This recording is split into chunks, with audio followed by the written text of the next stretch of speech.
नवरात्रि कन्या पूजन में रखें इन 5 बातों का ध्यान। कन्याओं को भूल से भी ना दें यह एक चीज।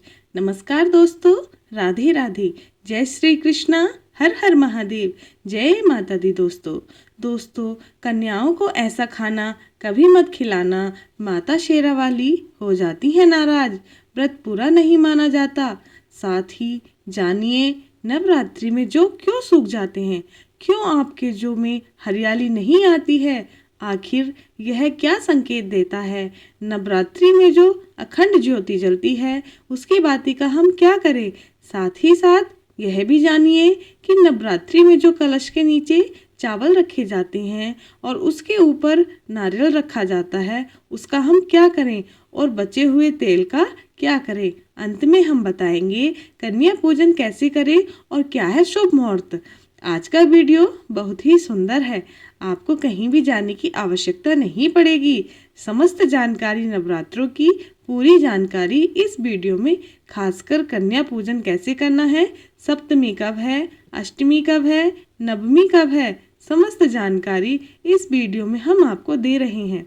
दोस्तों जो भक्त सच्चे दिल से माता रानी की पूजा आराधना करते हैं और उनकी भक्ति में लीन हो जाते हैं तो माता रानी उनकी सच्ची भक्ति से उनकी पुकार अवश्य सुनती हैं। जो इच्छाएं उनके मन में होती हैं माता रानी उन्हें वह सब कुछ देती हैं जो उन्हें चाहिए होता है। माता लक्ष्मी दोनों हाथों से धन की वर्षा करती हैं। माँ दुर्गा उसी पर अपनी कृपा दृष्टि बनाती हैं जो नवरात्रों में खास तौर पर माता की सेवा में लग जाता है। देखिए माता की सेवा में आपको बिल्कुल भी कंजूसी नहीं करनी, दिल खोलकर माता रानी की सेवा करें, जितना हो सके माँ को प्रसन्न करने में लग जाएं।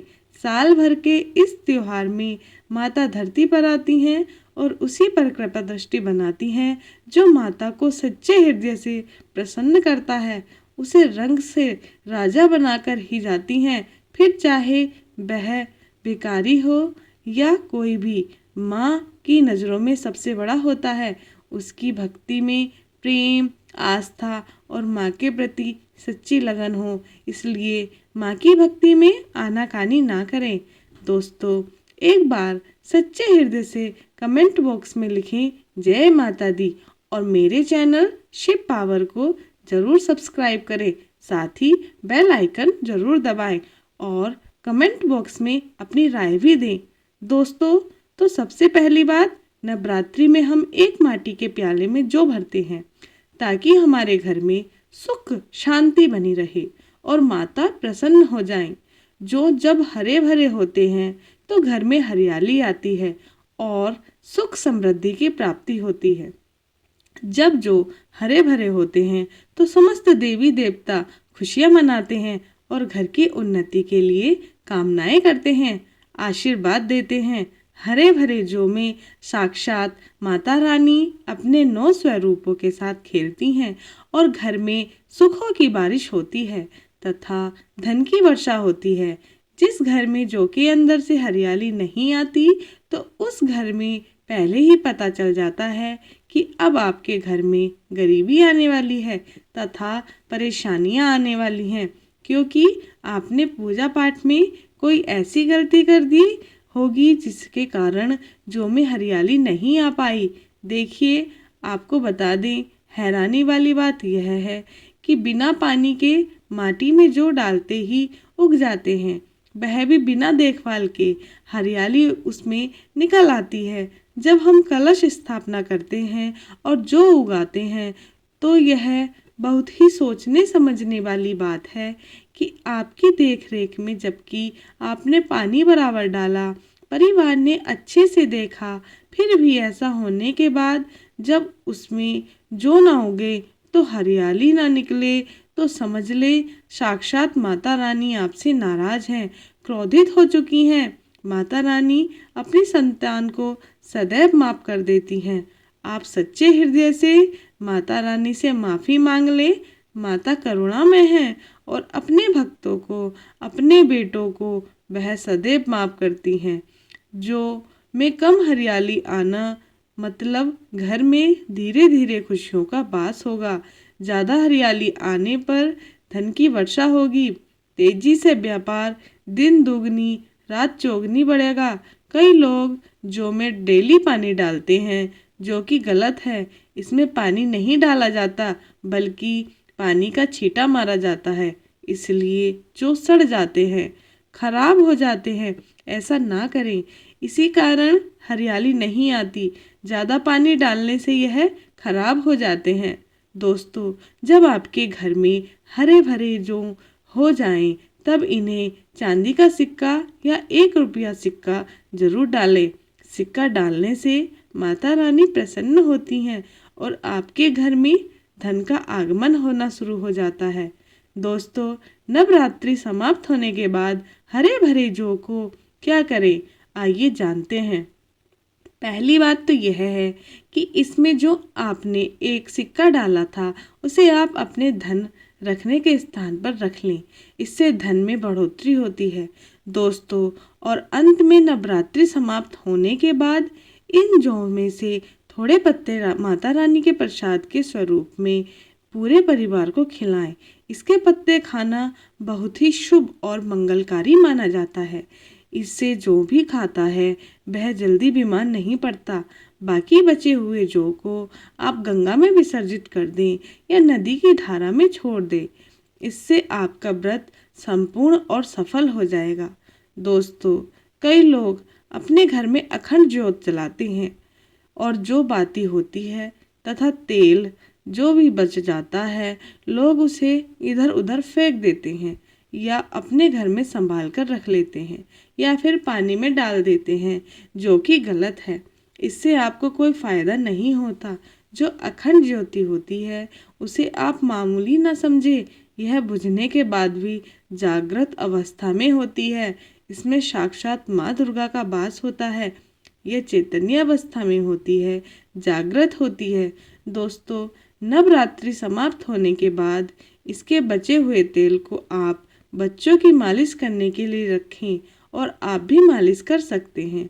इससे आपकी सभी बीमारियां दूर हो जाएंगी और आपके ऊपर सकारात्मक ऊर्जा का संचार होगा।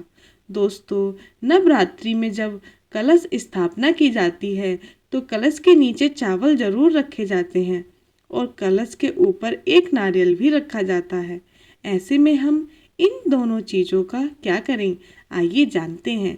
सबसे पहली बात, कलश के ऊपर जो नारियल होता है, उसे आप कन्या पूजन में तोड़कर कन्याओं को प्रसाद के रूप में बांट दें और आप भी खा लें। आप चाहे तो नारियल साबुत ही गंगा में विसर्जित कर दें। दोस्तों, और जो कलश में नीचे चावल रखे जाते हैं, उन्हें आप थोड़ी हल्दी में पीला करके एक लाल कपड़े में बांधकर अपने धन रखने के स्थान पर रख ले या अपने पर्स में रख सकते हैं। इससे तेजी से धन बढ़ता है, माता लक्ष्मी की कृपा प्राप्त होती है। और बाकी चावल आप पक्षियों को डाल दें या गंगा में विसर्जित कर दें। जो कलश और जो होते हैं, उन्हें आप गंगा में विसर्जित कर दें। ऐसा करने से नवरात्रि का संपूर्ण फल प्राप्त होता है और व्रत रखने का फल शीघ्र ही मिलता है। दोस्तों, और भूलकर भी यह गलती कभी मत करना। गंगा में कचरा, धूप बत्ती के डिब्बे, माचिस के डिब्बे भूलकर भी मत डालना। सड़ेंगे फूल गंगा में नहीं डालना चाहिए। इससे उल्टा व्यक्ति नरक में चला जाता है और परिवार में गरीबी का वास हो जाता है। गंगा मैया क्रोधित हो जाती हैं और श्राप देती हैं। इसलिए ऐसा घोर पाप कभी मत करना। इसके पीछे एक कथा है। जब गंगा मैया भगवान शिव से शिकायत लेकर पहुंची, तब भगवान शिव ने कहा कि जो मनुष्य गंगा को मैला करेगा, वह कभी पवित्र नहीं कहलाएगा। वह हमेशा नरक में भटकता रहेगा, उसे मोक्ष प्राप्त नहीं होगा। वह नरक के भांति इसी पृथ्वी लोक में भ्रमण करता रहेगा। इसलिए गंगा को मैला नहीं करना चाहिए, नहीं तो आपका समस्त पुण्य नष्ट हो जाएगा। आपका पुण्य भूत पिशाच को प्राप्त हो जाएगा। दोस्तों, अगर आपको माता रानी की चुनरी उपहार में मिली है, जैसे जागरण आदि से या किसी पंडाल से या धार्मिक यात्रा से, तो ऐसी माता की चुनरी बहुत ही शुभ मानी जाती है। इससे आपका वैवाहिक जीवन सफल हो जाता है। माता रानी की चुनरी को आप संभाल कर रखें। इसे आप करवा चौथ पर, वट सावित्री व्रत आदि में या किसी पर्व पर, त्योहार में अवश्य पहने। इस माता रानी का आशीर्वाद होता है जो आपको प्राप्त हुआ है। ऐसी चुनरी सदैव संभाल कर रखें, क्योंकि माता की चुनरी जागृत अवस्था में होती है। इसे मामूली ना समझें। नवरात्रों में चाहे कुछ भी कर लेना, लेकिन यह कार्य जरूर करना। बिन पूजा पाठ के ही सारा फल मिल जाता है। आप चाहे कुछ करें या ना करें, लेकिन नवरात्रों में यह एक काम जरूर कर लेना। माता रानी खुद आपके घर में चलकर आएंगी। स्कंद पुराण में भी लिखा है और देवी पुराण में भी इसका वर्णन मिलता है। माता रानी जितना पूजा पाठ से प्रसन्न होती हैं, उतना ज्यादा कन्याओं को भोजन कराने से हो जाती हैं, क्योंकि कन्याओं को देवी का स्वरूप माना जाता है। और जो कन्या होती हैं, नवरात्रि के समय में यह साक्षात नवदुर्गा का स्वरूप हो जाती है।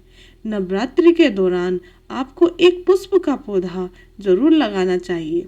हमारे धर्म शास्त्रों में कहा गया है कि अगर कोई व्यक्ति मंदिर के पास सफेद मदार का पौधा लगाता है और उसका फूल शिव मंदिर में चढ़ाता है, तो उसे स्वर्ण दान के बराबर पुण्य की प्राप्ति होती है। मदार का पौधा लगाने से जो फूल खिलते हैं, उन्हें देवी देवताओं को चढ़ाने से पुण्य मिलता है। जो व्यक्ति फूल चढ़ा रहा है, उसे आधा पुण्य मिलता है और आधा पुण्य पौधा लगाने वाले को मिलता है। नवरात्रि के समय अगर आप मदार का पौधा शिव मंदिर या माता रानी के मंदिर के पास लगाते हैं, तो आपको अक्षय पुण्य की प्राप्ति होती है।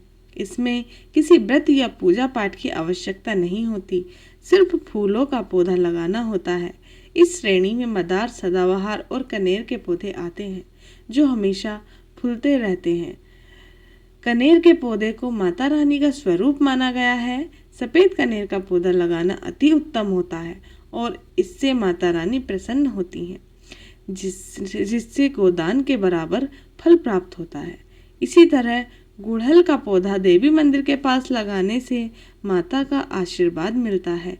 गुड़हल के वृक्ष पर साक्षात माँ जगदम्बा का वास होता है। अगर नवरात्रि के दौरान आप गुड़हल के फूल की माला पिरोकर माता रानी को चढ़ाते हैं, तो आपकी सभी मनोकामनाएं पूरी हो जाती हैं। अगर आप नवरात्रि के दौरान व्रत नहीं कर पा रहे, तो भी गुड़हल की फूल चढ़ाने से व्रत का पूरा फल मिलता है।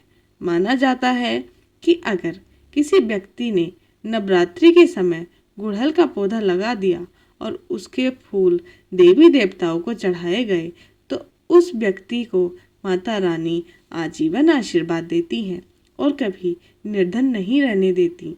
कन्या पूजन का विशेष महत्व अष्टमी और नवमी तिथियों में होता है। इस साल महाअष्टमी 10 अक्टूबर और नवमी 11 अक्टूबर को है। इन दोनों तिथियों में कन्या पूजन अवश्य करना चाहिए और कन्याओं को भोजन खिलाना चाहिए। शास्त्रों के अनुसार नवरात्रि के 9 दिनों में माता रानी का पूजन और कन्या पूजन करने से सभी कष्ट दूर हो जाते हैं और माँ अभय वरदान प्रदान करती हैं। कन्याएं स्वयं जगदम्बा देवी का स्वरूप मानी जाती हैं। कन्याओं का पूजन करने से 33 कोटि देवी देवताओं का आशीर्वाद मिलता है। माना जाता है कि व्रत और उपासना से माता रानी उतनी प्रसन्न नहीं होती जितनी कन्या पूजन से होती हैं। नवरात्रि के दौरान कन्याओं को प्रसन्न करने के लिए उन्हें भोजन और उपहार दिए जाते हैं। अगर कन्याएं प्रसन्न हो जाती हैं और उपहार स्वीकार करती हैं, तो इसका मतलब है कि माता रानी ने वह स्वयं स्वीकार कर ली हैं। कन्या पूजन कोई साधारण पूजन नहीं होता, यह सभी प्रकार की पूजा से सर्वोपरि मानी जाती है। एक बार कन्या पूजन करने से हजारों यज्ञ और तीर्थ यात्राओं का पुण्य प्राप्त होता है। इसलिए कभी भी कन्याओं को सताना नहीं चाहिए। नवरात्रि के समय 2 से 10 साल की कन्याओं का पूजन होता है। अष्टमी और नवमी को कन्याओं के पैर धोकर उन्हें भोजन कराया जाता है और उपहार दिए जाते हैं। इस दिन कन्याओं को घर बुलाकर उनका पूजन करना बहुत ही शुभ माना जाता है। कन्या पूजन के समय याद रखें कि उनकी थाली में 3 पूरियां कभी न दें, क्योंकि इसे अशुभ माना जाता है। 3 पूरियां वाले व्यक्ति के लिए निकाली जाती हैं, इसलिए इस संख्या से बच्चे भोजन में खीर, पूरी, हलवा, चना, आलू की सब्जी या छोले खिलाना चाहिए। माता रानी को खीर, हलवा, पूरी और छोले बहुत प्रिय होते हैं, लेकिन लहसुन और प्याज का उपयोग कभी नहीं करना चाहिए। कई लोग कन्याओं को कुरकुरे और चिप्स जैसे पैकेट देते हैं, लेकिन यह घोर अनर्थ माना जाता है, क्योंकि इसमें लहसुन और प्याज का इस्तेमाल होता है। इससे आपका व्रत खंडित हो सकता है और माता रानी क्रोधित हो सकती हैं। इसलिए कन्याओं को डिब्बाबंद चीज़ें देने से बचना चाहिए। दोस्तों, कई लोग कन्या पूजन में खाना घर पर नहीं बनाते और मार्केट से रेडीमेड लाकर ही खिलाते हैं तथा दही जलेबी खिलाते हैं, जो कि शुभ नहीं माना जाता। माता रानी दही जलेबी नहीं, आपके हाथों का भोजन करना चाहती हैं, आपका प्यार चाहती हैं। फिर चाहे आप घर में एक ही पूरी क्यों ना बनाएं, माता के लिए वह आप स्वयं ही अपने हाथों से माता रानी का भोजन खिलाएं। खासकर नवरात्रों के दौरान घर में पक्का खाना अवश्य बनाना चाहिए। माता रानी बहुत प्रसन्न होती हैं। घर का बना पक्का खाना ही कन्याओं को खिलाना चाहिए। हमेशा याद रखें, कन्याओं को प्लास्टिक के बने दोने में खाना नहीं खिलाना चाहिए। ऐसे पूजा पाठ के लिए शुभ नहीं अशुभ होते हैं, क्योंकि प्लास्टिक के ज़्यादातर बर्तन जो होते हैं जानवरों की हड्डियों द्वारा बनाए जाते हैं, इसलिए ऐसा पाप मत करना। कन्याओं को हमेशा स्टील के बर्तन या पत्तों से बने बर्तनों में ही भोजन कराना चाहिए। यह बहुत ही शुभ माना गया है। अगर पेड़ के पत्ते में भोजन कराते हैं तो माता अभय वरदान प्रदान करती हैं। नवरात्रि के दौरान शुक्रवार का दिन अगर कन्या पूजन में पड़ता है तो उस दिन कन्याओं को खट्टी चीज़ें नहीं खिलानी चाहिए। यह दिन माता संतोषी का होता है और माता संतोषी खट्टी चीज़ों से रुष्ट हो जाती हैं। ऐसा करने से आपके द्वारा किया गया सारा शुभ काम बेकार हो जाता है और माता का आशीर्वाद आपसे दूर हो सकता है। भोजन के बाद कन्याओं की थाली में एक लौंग जरूर रखनी चाहिए, क्योंकि लौंग देवी शक्ति को बहुत प्रिय होती है। माना जाता है कि लौंग में नवदुर्गा का वास होता है और इसे अर्पित करने से माता रानी प्रसन्न हो जाती हैं। यही नहीं, कन्याओं को भोजन कराते समय लौंग अर्पित करने से आपके जीवन में लक्ष्मी का वास होता है और धन की कमी कभी नहीं होती। कन्याओं को भोजन के बाद साथ ही साथ उपहार देना बहुत शुभ माना गया है। उनकी थाली में दक्षिणा अवश्य डालें, ताकि आपके घर में सुख समृद्धि बनी रहे।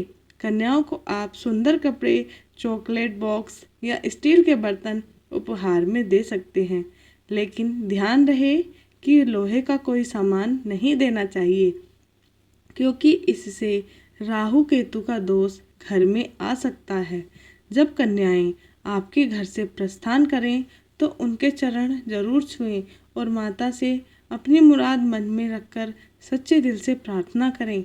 सच्चे दिल से भक्ति से माता रानी अवश्य प्रसन्न होती हैं और आपकी हर मुराद पूरी करती हैं। नवरात्रि के दौरान अगर आपको कुछ विशेष संकेत मिलते हैं तो समझिए कि माता रानी आपके घर में पधार चुकी हैं। पहला संकेत यह है कि जब आप कलश स्थापना करते हैं और जौ से हरियाली निकलती है तो यह भविष्य में अच्छे समय का संकेत होता है। यदि जौ नहीं उगते हैं तो यह अशुभ माना जाता है और आपको माता से क्षमा मांगनी चाहिए। दूसरा शुभ संकेत यह है कि अगर नवरात्रि के दिनों में आपकी नींद ब्रह्म मुहूर्त में यानी सुबह 4 बजे के आसपास खुलती है तो यह माता रानी की कृपा का प्रतीक होता है। इस समय उठने का मतलब है कि माता की शक्ति आपके साथ है और आपको जल्द ही कोई शुभ समाचार मिलेगा। तीसरा संकेत यह है कि अगर आपका मन पूजा पाठ में लगने लगे और पूजा करते समय मन शांत हो जाए तो यह माता की प्रसन्नता का संकेत है। इससे यह पता चलता है कि माता आपकी भक्ति से प्रसन्न है और जल्द ही आपके जीवन में अच्छे दिन आने वाले हैं। चौथा संकेत यह है कि अगर पूजा के समय माता के गले से फूल गिर जाए या जौ के पत्ते बिना हवा के हिलने लगे तो यह बहुत शुभ होता है। यह संकेत माता लक्ष्मी की कृपा का प्रतीक है और इसका मतलब है कि आपकी गरीबी अब खत्म होने वाली है। एक और महत्वपूर्ण संकेत यह है कि अगर आपके सपने में शेर या देवी माता का दर्शन हो तो इसे अत्यंत शुभ माना जाता है। यह इस बात का संकेत होता है कि माता रानी आपकी सभी मनोकामनाओं को पूर्ण करने वाली हैं और आपके शत्रु पराजित होंगे। आखिरी और सबसे महत्वपूर्ण संकेत यह है कि अगर नवरात्रि के दौरान आपके घर में कोई कन्या लाल वस्त्र पहने हुए दिखाई दे तो यह माता दुर्गा का आशीर्वाद है। यह संकेत बताता है कि आपके घर में अब सुख समृद्धि का वास होने वाला है और आपको तरक्की के रास्ते पर बढ़ना है। तो दोस्तों, यह थे कुछ महत्वपूर्ण जानकारियाँ। अगर आपको मेरी जानकारी अच्छी लगी तो आप इस वीडियो को लाइक करें और हमारे चैनल को सब्सक्राइब ज़रूर कर लें ताकि ऐसी जानकारी आपको मिलती रहे। जय माता दी।